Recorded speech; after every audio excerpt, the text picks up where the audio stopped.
Hi and welcome to this week's episode on the guest list. I am your host, Steve Guest, and today is a solo episode, and I want to talk to you all about mindset, which is a huge topic. It's certainly very well documented. There are books, podcasts, a huge amount of resources out there. For those that don't know, mindset is a collection of beliefs that shape how you make sense of the world and yourself, and it influences how you think, feel, and behave in any given situation. And if it puts it into context, so I record solo podcasts every fortnight for the guest list. And the last couple of weeks, I've been really struggling with hay fever. I've got blocked ears, blocked nose, itchy eyes, not feeling particularly great. And mindset plays a part in this, in the fact that the easiest option is to not record. There's lots of excuses there, lots of reasons why I'm not 100%, and it can stop you from doing something. But the willingness and the motivation to continue on the journey and stay accountable is what makes things happen. And despite all the reasons and excuses why you could delay perhaps doing a recording, you've still got to get it done. So you overcome that. And that is the power of mindset. I want to share some stories with you today, and I want to talk through my own experiences that will hopefully help you start to be more self-aware and perhaps think about how you react to things that go on in your head, things that go on your external influences. If I go back a number of years now, some of you will have heard this story, but I was in receipt of what was quite a big tender. It was a big client, and at the time we had someone that basically completed the tender documents for us as consultants. So I passed this tender document across, advised when the deadline date was, and said, could you get this completed by this date, as it's a really important client of mine. And we got close to the date. I think I messaged on the morning that it was due. And the person in question had been doing other things, had forgotten about the tender, or it wasn't high on the priority list. I hadn't chased in between, but basically it hadn't been done, and we weren't going to make the deadline.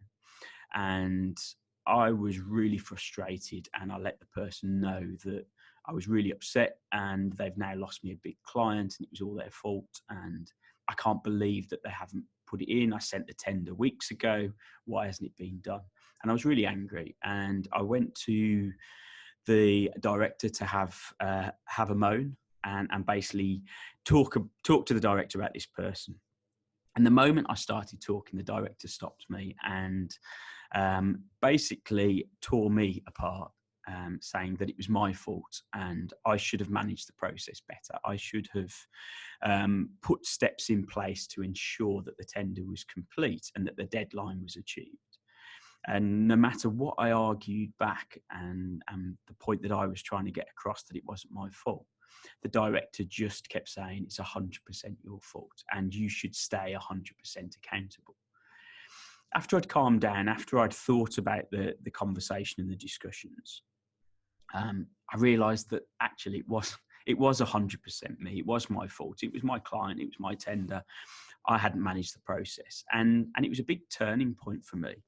That's probably going back to maybe 2012, 2013, and from that day on, I have always managed everything and remained 100% accountable.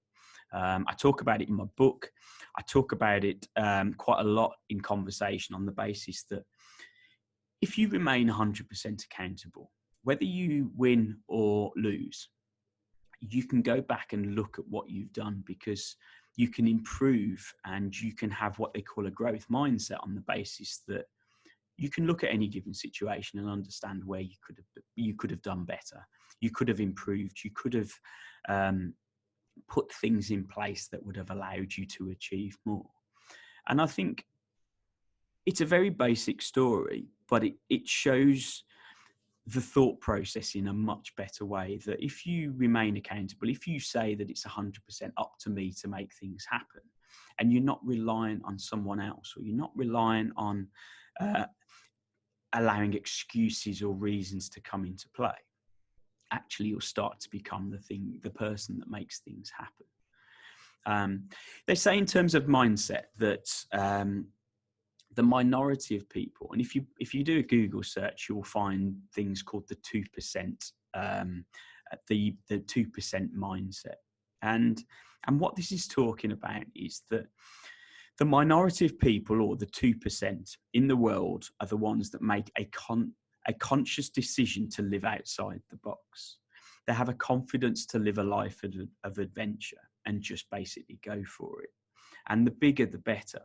And these people go out to do things because they see it as an adventure. They have an open and growth mindset on the basis that every day is a school day, and they're going out there to build and grow, empower, inspire along the way.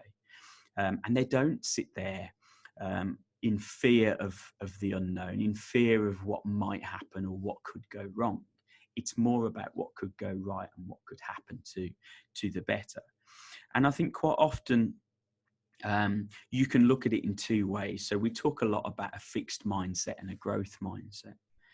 A fixed mindset is when you say things like, I can't do that, or I've never been any good at that. I'm good at doing this, I'm bad at doing that. And it's a statement of fact. And the more times you say it, actually, the more real it becomes, and the harder it becomes to get past that mindset. A growth mindset is thinking more in terms of, I can do that, or I can do anything I want to if I put my mind to it. I just need to learn or understand the process to get there.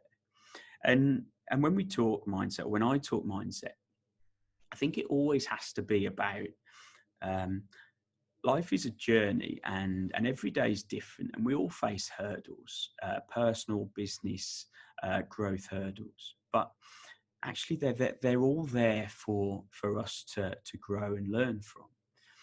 Having a good and positive mindset, for me, allows for choice. It's the ability to react in the right way and find solutions that allow us and empower us to move forward. A growth mindset will always open up doors. It will always provide opportunity. And if you're always looking for opportunity, then you are generally going to be a more positive person. Yes, it's good to have a sense of realism. And yes, you need to think in terms of where you're looking to go to. But actually having 100% belief in the journey and what you're looking to achieve, and understanding that it's about those small, perhaps incremental changes that get you closer to your goal, allow you to achieve far more, and it becomes bigger and better. And I'll give you another thought process. So when over the last 12, 18 months, my initial thought in terms of the recruitment mastery training program actually came out of just having the belief that I wanted to offer more value to perhaps a wider audience. And many of you will know the story, but before COVID, before pandemic times, I was looking to be a local third-party consultant to local recruiters and local recruitment consultants and businesses.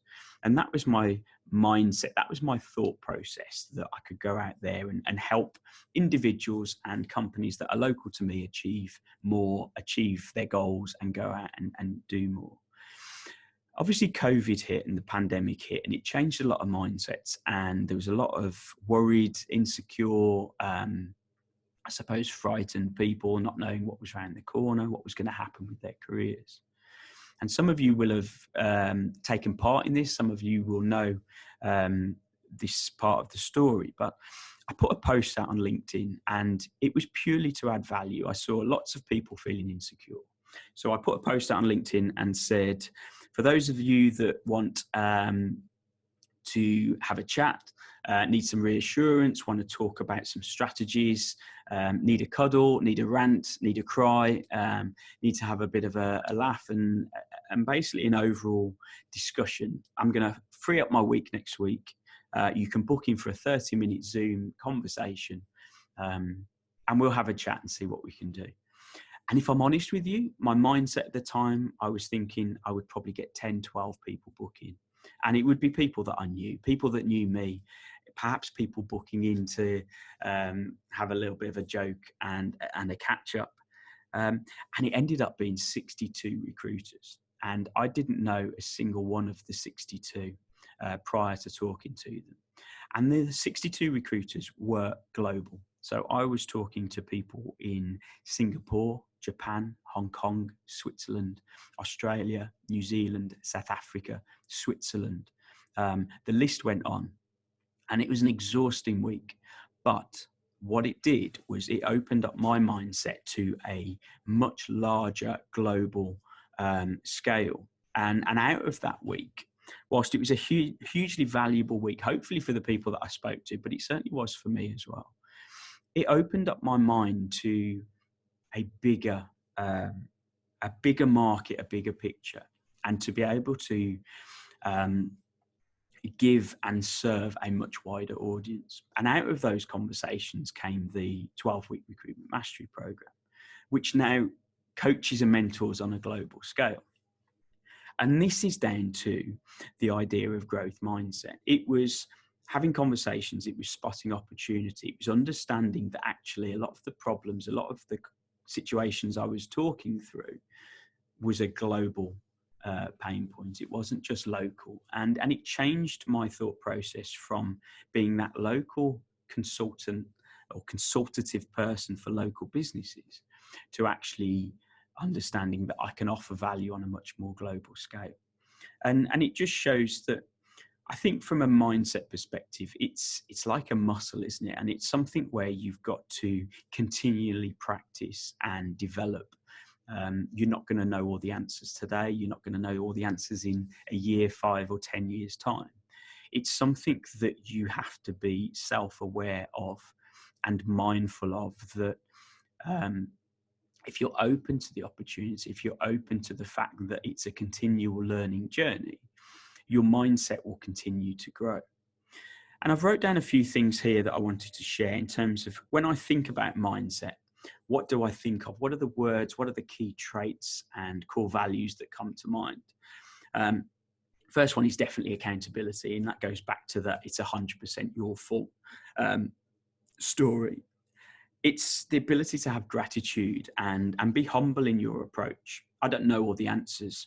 I certainly don't sit here thinking that I'm the best thing on the planet. I certainly don't.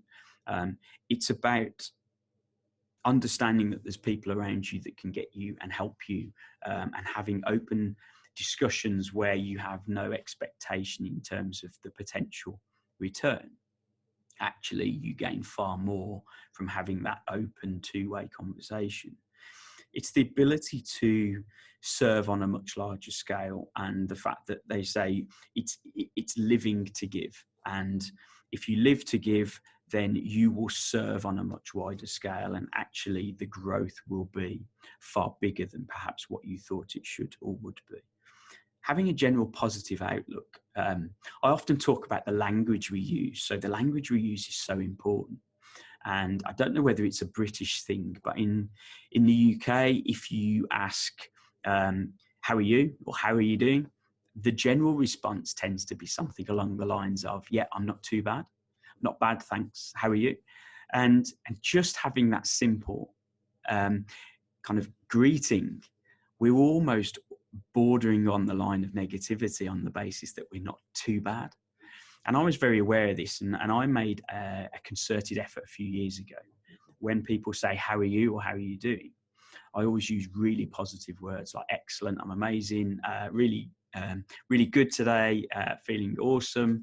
And yes, it might sound a bit cheesy, but actually the more times you say these really positive, empowering words, you actually start to live it, and it becomes you, and you generally become a more positive person when you speak to people, and it uplifts the conversation and makes it a more positive outcome. So yes, I'm logical. Yes, I'm reasoned. I'm calm and measured in my response. And I want to be the 2%. I want to be the person that lives with adventure. And that isn't necessarily my character trait. My character trait, I think for many years held me back, and probably still does to a certain extent, because I'm not the loud, flamboyant person. And whilst my social media and the photos that I put out there might convey a different story, I've been told Top Biller, the title of my book, conveys a different image to who I am as a person. But actually, I'm willing to try things. I'm willing to put myself out there. I'm willing to fall flat on my face, because the bigger picture is far bigger than me and any failures that I have. And having the mindset that failure is okay, and occasionally you're going to trip up. Occasionally it's not all going to go your way, and you will fall. But the ability to keep picking yourself up and having another go probably sums up certainly my last 15 years in recruitment. And I'm hoping I'm getting that message across on the basis that opening up your mind to opportunity and having a positive outlook on the basis that you're going to serve a wider or larger audience is so gratifying that actually makes the whole process really humbling. And you actually start to live a happier life, because you enjoy the process, whether it's a day where everything's fell apart, or it's a day where actually everything's happened. And for me, if you start making small incremental changes, which we've spoke about, I think, in previous podcasts, it's about surrounding yourself with that 2%.